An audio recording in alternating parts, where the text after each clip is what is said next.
Welcome to the National Interest Speakers Series. I don't want to say that I think that Iran is not a problem, okay? I'm in favor of having a rapid deployment force that can deal with Iran. I just think that the Iranian threat is nowhere near as great as most people make it out to be. And I also think, to be very honest, that Iran with nuclear weapons is not much of a threat. Because nuclear weapons, I didn't used to believe this, but over time I've come to the conclusion that nuclear weapons just don't buy you much other than the survival of your own country. They just don't have much offensive capability. The Israelis have nuclear weapons. What do nuclear weapons buy the Israelis in the Middle East? We have nuclear weapons. Look at all the trouble we're in. What are nuclear weapons doing for us? I mean, who can you threaten with these things? And furthermore, if Iran uses nuclear weapons on any of its neighbors, there's the problem that the Israelis have. If you use nuclear weapons on your next door neighbor, it blows back into your country. These things are, the ultimate deterrent if your survival is at stake. If I'm an Israeli, I kind of want nuclear weapons, right? And if I'm an Iranian, as I said, just not a lot of offensive capability. And again, I'm not talking about us getting out of the region completely. I think if we stay there in certain ways, in smart ways, we can deter Iran. Would you keep the forces in Bahrain? Would you keep the forces in Qatar? Yeah, those forces are small forces. There's no problem there. Places. The trick is to stay in places like Saudi Arabia, Kuwait, right, Lebanon. You want small forces in places that are where you could be discreet. I would not, if you could leave what we used to call during the Cold War POMCUS, POMCUS, P-O-M-C-U-S, was the equipment for forces, that you didn't fly the forces in and marry them to the equipment. If you could keep some POMCUS or some weaponry in those countries, I'd be in favor of doing that, but covertly. Okay. So my question concerns Afghanistan. I mean, are you just throwing up your hands and saying, well, Obama's in a straitjacket, so he can't even move?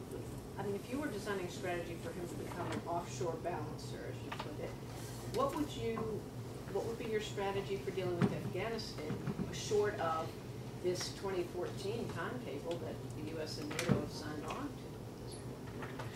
Let me tell you what I think is my preferred strategy, and then let me tell you what I think is politically possible. And they're radically different. My preferred strategy would be to get out of Afghanistan immediately. Okay. And my argument has two parts. One is, as I laid out to you folks before, it's impossible to win in Afghanistan. Second, even if you win, it doesn't matter because Al-Qaeda is in Pakistan. And Pakistan is a better place to be than Afghanistan. If you're Al-Qaeda and you have a choice. So I believe that even if the Taliban triumphs, very few Al-Qaeda operatives are going to come back into Afghanistan because they're better off in Pakistan. And Steve Biddle and all sorts of people admit this, right? So one, I think you can't win. And two, I think it doesn't matter. So I would get out, right? Is that the perfect solution? No. But as you know, Margaret, international politics is all about choosing among lousy alternatives, and that's the least lousy alternative in my estimation. Then we get to the question of what Barack Obama can really do. The domestic politics of this situation are such that no Democratic president can cut and run in Afghanistan, or in Iraq for that matter.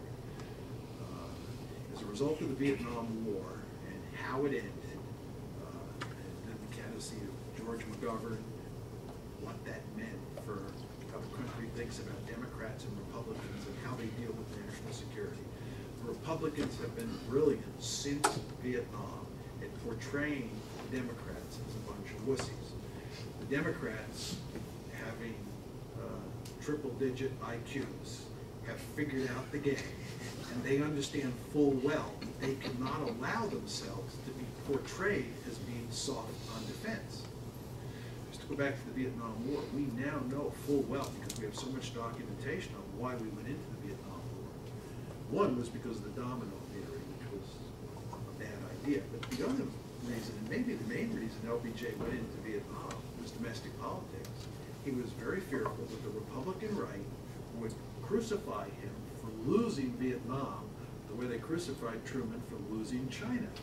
So he thought, for domestic political reasons, he had no choice but to fight in Vietnam. And he understood full well, as did his lieutenants, what a hornet's nest they were getting into. Obama's in the same situation.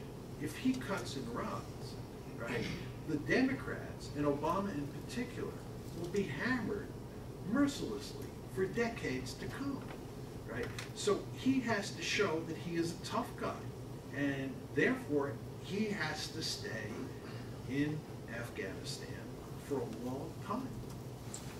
So any advice I gave him would be rejected out of hand as politically incorrect.